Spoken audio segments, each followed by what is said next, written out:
నమస్తే, నేను మీ Ashok Kumar. Welcome to our channel. ఇవాళ మనతో పాటు గెస్ట్గా షణ్ముఖ్ గారు ఉన్నారు. నమస్తే షణ్ముఖ్ గారు. నమస్తే అండి. జగన్మోహన్ రెడ్డి గారు ప్రెస్ మీట్ అంటూ పెట్టడం జరిగిందని దాన్ని నిశ్చితంగా పరిశీలించాను. అందులో నాకంటూ కొన్ని సందేహాలు ఉన్నాయి. ఖచ్చితంగా మీరు నివృత్తి చేయాల్సిన సందర్భం ఇది. ఎందుకంటే అంత హాట్ కామెంట్స్ చేసినాడు జగన్మోహన్ రెడ్డి గారు.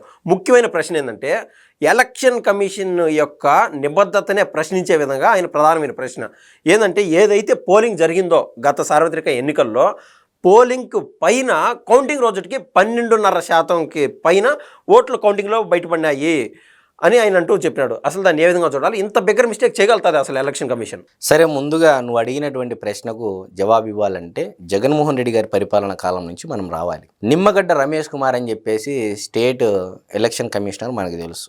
ఇతను చంద్రబాబు నాయుడు గారు ప్రతిపాదించినటువంటి వ్యక్తి కాదు, కేంద్ర ఎన్నికల సంఘమే ప్రతిపాదించినటువంటి వ్యక్తి నిమ్మగడ్డ రమేష్ కుమార్ గారు. దాని తర్వాత జగన్మోహన్ రెడ్డి గారు ముఖ్యమంత్రిగా ఎన్నుకోబడిన తర్వాత 2019లో దాని తర్వాత కొన్నాళ్ళు పరిపాలించిన తర్వాత నీలం సాహ్ని గారిని ఇదే జగన్మోహన్ రెడ్డి గారు కేంద్ర ప్రభుత్వానికి విన్నవిస్తే ఆ రోజు స్టేట్ ఎలక్షన్ కమిషన్కి వచ్చినటువంటి మహిళ నీలం సాహ్ని గారు. మరి నువ్వు అధికారంలో ఉంటివి, నువ్వు ప్రతిపాదించినటువంటి ఎలక్షన్ కమిషన్ నీ చేతిలో ఉండే, నువ్వు అధికారంలో ఉన్నప్పుడే ఓట్లు ఏ నియోజకవర్గంలో ఏ బూతులో ఎవరు ఏంది అని చెప్పేసి నీ వాలంటీర్ల చేతే లెక్కింపు చేసి నువ్వే ఓటర్ల లిస్టు రెడీ చేస్తేవి. అన్నీ నువ్వే చేస్తేవి. నువ్వు ప్రతిపాదించావు, నీ ఎలక్షన్ కమిషనరు, నీ వాలంటీర్లు, నువ్వే లిస్టు రెడీ చేసి ఎలక్షన్కి పోతివి. ఈరోజు ఏమంటున్నారు జగన్మోహన్ రెడ్డి గారు? 12.5% పోలైనటువంటి ఓట్ల కంటే లెక్కింపు శాతం ఎక్కువగా ఉంది అంటున్నారు. హైకోర్టు ఉంది మొదటగా, దాని తర్వాత సుప్రీంకోర్టు ఉంది, దాని తర్వాత కేంద్ర ఎన్నికల సంఘానికి పవర్ పాయింట్ ఫౌండేషన్ ఇవ్వచ్చు. ఈరోజు మీరు ప్రతిపక్షంలో ఉన్నారు, రాహుల్ గాంధీ గారు ప్రతిపక్షంలో ఉన్నారు. ప్రతిపక్షంలో ఉన్న మీరు రాహుల్ గాంధీ గారిని విమర్శిస్తున్నారు కానీ నరేంద్ర మోడీ గారిని ఎక్కడా విమర్శించట్లేదు. సోనియా గాంధీ గారిని ఢీకొట్టే అంటున్నారు, రాహుల్ గాంధీ గారిని ఢీకొట్టినట్టే. మరి రాహుల్ గాంధీ అనే వ్యక్తి అని ఏకవచనంతో మాట్లాడుతున్నటువంటి మీకు ఈరోజు మీరు ఉన్నారు, మీ ఉనికి దివంగత నేత రాజశేఖర రెడ్డి గారైనా మీరైనా మీరు వేసుకున్నటువంటి బట్టలైనా సరే ఈరోజు కాంగ్రెస్ పార్టీ ఇచ్చినటువంటి పుణ్యమే కదండి. ఖచ్చితంగా అండి, పెంచి పోషించింది కాంగ్రెస్ పార్టీ. ఈరోజు మీ తండ్రి గారిని ముఖ్యమంత్రి పదవి ఇచ్చి మంచి స్థానంలో పెట్టి మీ తండ్రి గారు అడిగినటువంటి ప్రతి కోరిక ఆ రోజు కాంగ్రెస్ పార్టీ అధిష్టానం నెరవేర్చితే మీరు ఇచ్చినటువంటి బహుమతి ఏందండి? వారసత్వంగా అదే కాంగ్రెస్ పార్టీకి ఎన్నుపోటు. ఏం పోటు? పక్కకు వచ్చి సోనియా గాంధీ గారిని ఢీకొట్టిన అని చెప్పేసి మీరు అంటున్నారు. ఇదే మీ కుటుంబంలో ఉన్నటువంటి మీ చెల్లెలు, మీ రక్త సంబంధీకురాలైనటువంటి షర్మిలమ్మ గారు క్లియర్గా, నేను అనిల్ గారు, భారతీరెడ్డి గారు ఆ రోజు రాహుల్ గాంధీ దగ్గరికి వెళ్ళి సోనియా గాంధీ గారి దగ్గరికి వెళ్ళి కాళ్ళ మీద పడితే మాకు బెయిల్ వచ్చిందని, ఇది నేను చెప్పే మాట అయితే కాదు కదా, షర్మిలమ్మ చెప్పినటువంటి మాటలే కదా. అంటే ఎక్కడ అర్థం లేని మాటలే తప్ప, పొంతన లేని మాటలే తప్ప, ఏదో గుడ్డ కాల్చి ముఖాన వేసేయాలి. ఇక్కడే ప్రధానమైన ప్రశ్న అండి. ఎంతసేపు అసలు పాపం రాహుల్ గాంధీ ప్రతిపక్షంలో ఉన్నాడు, కరెక్టే, ఏనా ప్రతిపక్షంలో ఉన్నాడు. జోగి రాసుకుంటే బూడిది రాలినట్టు చందన. ఇప్పుడు ఆయన ఏదన్నా ఉంటే పాలించేటువంటి నరేంద్ర మోడీ గారిని, బీజేపీని విమర్శించాలా. ఈయన ప్రభుత్వంలో ఉన్నప్పుడు విమర్శించిన దాఖలాలు లేవు, లేకుంటే ఈయన ప్రతిపక్షంలోకి ఉన్నా కూడా విమర్శించిన దాఖలాలు లేవు. నరేంద్ర మోడీ గారి పైన ఒక్క మాట కూడా అనలేకున్నాడు జగన్మోహన్ రెడ్డి గారు. ఎందుకండి? ఈరోజు సింగిల్గా వస్తాడు, సింగిల్గా పోటీ చేస్తాడు, కేంద్రాన్ని ఢీకొంటాడు, కేంద్రంలో ఎల్లయ్యుండని, పొల్లయ్యుండని, సుబ్బయ్యుండని అని చెప్పేసి జగన్మోహన్ రెడ్డి గారు అంటారు. కానీ నరేంద్ర మోడీ గారు, అమిత్ షా గారి వరకు వచ్చేదలికే పులి కాస్త పిల్లి అయిపోతుంది. అది ఎందుకో ఎవరికి అర్థం కానటువంటి విషయం. ఈరోజు బహిరంగంగా చంద్రబాబు నాయుడు గారు ఎలక్షన్కు ముందే పొత్తు పెట్టుకొని వెళ్ళడం జరిగింది. ఎక్కడ అదేదో అంటారు కదా, ఇల్లీగల్ ఎఫ్ఐఆర్ ఎక్కడ పెట్టుకోలేదు, లీగల్ ఎఫ్ఐఆరే పెట్టుకున్నారు. ఎఫ్ఐఆర్ నథింగ్ బట్ ఏంది? పొత్తు ధర్మం. మరి ఈరోజు కాంగ్రెస్ పార్టీ ఆ రకంగా ఢిల్లీలో జంతర్ మంతర్ వద్ద లేకపోతే కేంద్ర ఎన్నికల సంఘం వద్ద పోరాడుతూ ఉంటే, మీరు రాహుల్ గాంధీ అనేటువంటి వ్యక్తి ఈరోజు దేశ ఎన్నికలకు సంబంధించినటువంటి వ్యక్తి ఒక రాజకీయ ఆరోపణ చేశాడో లేకపోతే తనకు ఉన్నటువంటి అనుమానాలు నివృత్తి చేస్తే ఆంధ్ర గురించి మాట్లాడలేదంటారు. నువ్వేం చేస్తున్నావు? ప్రతిపక్ష పాత్ర నువ్వు పోషించాలా లేదా? ఈరోజు రాహుల్ గాంధీ గారిని నువ్వు కలవాలనే లేదా? అంటే రాహుల్ గాంధీ గారిని పొగిడితే నువ్వే ఈ ఇంటి ఇచ్చి నువ్వే రాహుల్ గాంధీ గారిని ముందు పెట్టి కాంగ్రెసు అంటే వైఎస్ఆర్సీపీ కాంగ్రెస్ మెర్జ్ అయిపోతుందని భయంతో, అంటే ఎక్కడ సోషల్ మీడియాలో అంటే జగన్మోహన్ రెడ్డి గారు చెప్పినట్టు ఎల్లో మీడియాలో ఎక్కడ పబ్లిష్ చేస్తారో అన్నట్టుగా భయపడి ఉండొచ్చు. ఈరోజు రేవంత్ రెడ్డి గారికి కాంగ్రెస్ పార్టీలో పీసీసీ చీఫ్ ఇచ్చినారన్నా చంద్రబాబు నాయుడు గారేండ్రి.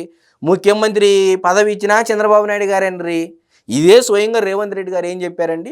రేవంత్ రెడ్డి అనేటువంటి వ్యక్తి ఏం చెప్పాడు ఓపెన్ హార్ట్ విత్ ఆర్కేలో? నన్ను సీఎంని కానీకోకుండా జగన్మోహన్ రెడ్డి అనేటువంటి వ్యక్తి విశ్వ ప్రయత్నాలు చేశాడు, ఫెయిల్యూర్ అయ్యాడు. ఇది నేను చెప్పే మాట అయితే కాదు కదా. ఆయన రెడ్డి సమాజ వర్గానికి సంబంధించినటువంటి వ్యక్తి, ఈయన రెడ్డి సమాజ వర్గానికి సంబంధించినటువంటి వ్యక్తే. మీరు కొట్టాడుకొని కమ్మ అనే ఒక వ్యక్తిని బూచిగా చూపించి ఎవరిని మోసం చేయాలనుకుంటే ఎన్నాళ్ళు మోసం చేస్తారు ఇంకా?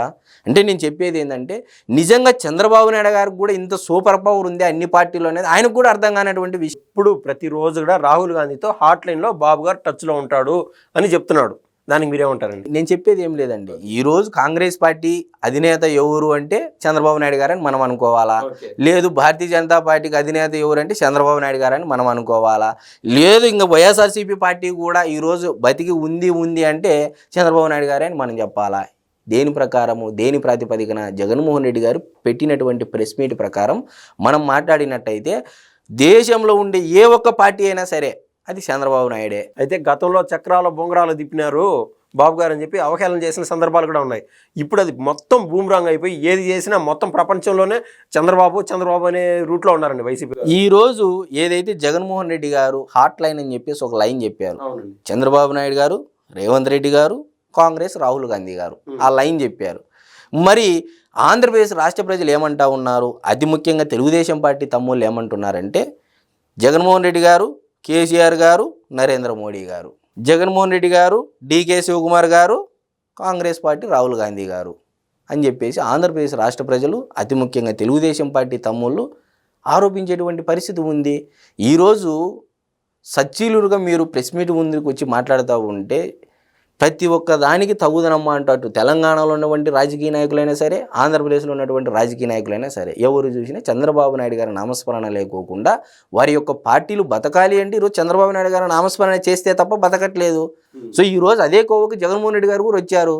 ఒకప్పుడు ఎమ్మెల్యేలకు, మంత్రులకు అపాయింట్మెంట్ ఇవ్వనటువంటి వ్యక్తి ఈరోజు జగన్మోహన్ రెడ్డి అనేటువంటి వ్యక్తి ప్రెస్ మీట్ ముందుకు వచ్చి ఇద్దరు జెడ్పీటీసీ అభ్యర్థులను ముందర పెట్టుకొని జెడ్పీటీసీ ఎలక్షన్ గురించి మాట్లాడుతున్నారు అంటేనే ఎక్కడి నుంచి ఎక్కడికి వచ్చారు? స్పెషల్ స్టేటస్ తెస్తా, కేంద్రంలో ఎల్లయ్యనని, పుల్లయ్యనని, సుబ్బయ్యనని భీకరాలు పలిగినటువంటి జగన్మోహన్ రెడ్డి గారిని మేము చూడాలి అనుకుంటున్నాం. ఈరోజు మేము ఎలా చూస్తున్నాం జగన్మోహన్ రెడ్డి గారిని? ఒక మాజీ ముఖ్యమంత్రిని ఏ విధంగా చూస్తున్నాం? ఒక జెడ్పీటీసీ అభ్యర్థులకు సపోర్ట్గా నిలబడే వ్యక్తిగా ఈరోజు చూస్తున్నాం. మాకు కూడా ఎంతో బాధ కలుగుతూ ఉంది. అంటే మీకు తగిన స్థానం కాదు జగన్మోహన్ రెడ్డి గారు. మీ స్థాయి ఏంది? కేంద్రంలో నరేంద్ర మోడీ గారిని, సోనియా గాంధీ గారిని ఢీకొట్టే స్థాయి. మీరు ఆ స్థాయిలోనే ఉండాలి తప్ప ఈరోజు కేవలం ఒక జెడ్పీటీసీ ఎన్నిక కోసం మీరు ప్రెస్ మీట్ ముందుకు వచ్చి మాట్లాడారు చూడు. మీ సలహాలు అయితే బాగానే ఉన్నాయి, కానీ మాజీ ముఖ్యమంత్రిని లేకుండా ఉంటే మాజీ ఎంపీలని కావచ్చు, లేదా ఎవరినైనా కూడా మాణిక్యం ఠాకూర్ గారు కూడా వాడు వీడు అన్నాడు. మరి మర్చిపోయినా అంతెందుకు ముఖ్యమంత్రిగా ఉన్నటువంటి బాబు గారినే వాడు వీడు అనే సందర్భంలో కూడా జగన్మోహన్ రెడ్డి గారు ఉన్నారు. మీరు జగన్మోహన్ రెడ్డి స్థాయిని ఎంత పెంచాలనుకున్నా కూడా పెరిగేది కాదండి. నేనేమంటున్నానంటే, ఆయన ఒక మాజీ ముఖ్యమంత్రి అని చెప్పేసి ఆయనే అంటున్నారు. వైఎస్ఆర్సీపీ పార్టీ స్పోక్స్ పర్సన్స్ అంటా ఉన్నారు. మరి ఆయన స్థాయి అది అన్నప్పుడు ఈయన ఏం చేస్తున్నాడు? అధినేత నా స్థాయి జెడ్పీటీసీ స్థాయి, నేను వాళ్ళ గురించి మాట్లాడే స్థాయి అని చెప్పేసి ఆయన నిరూపించుకుంటున్నాడు. మనం ఏమన్నా ఎక్కడైనా విమర్శలు చేశామా? లేదు కదా.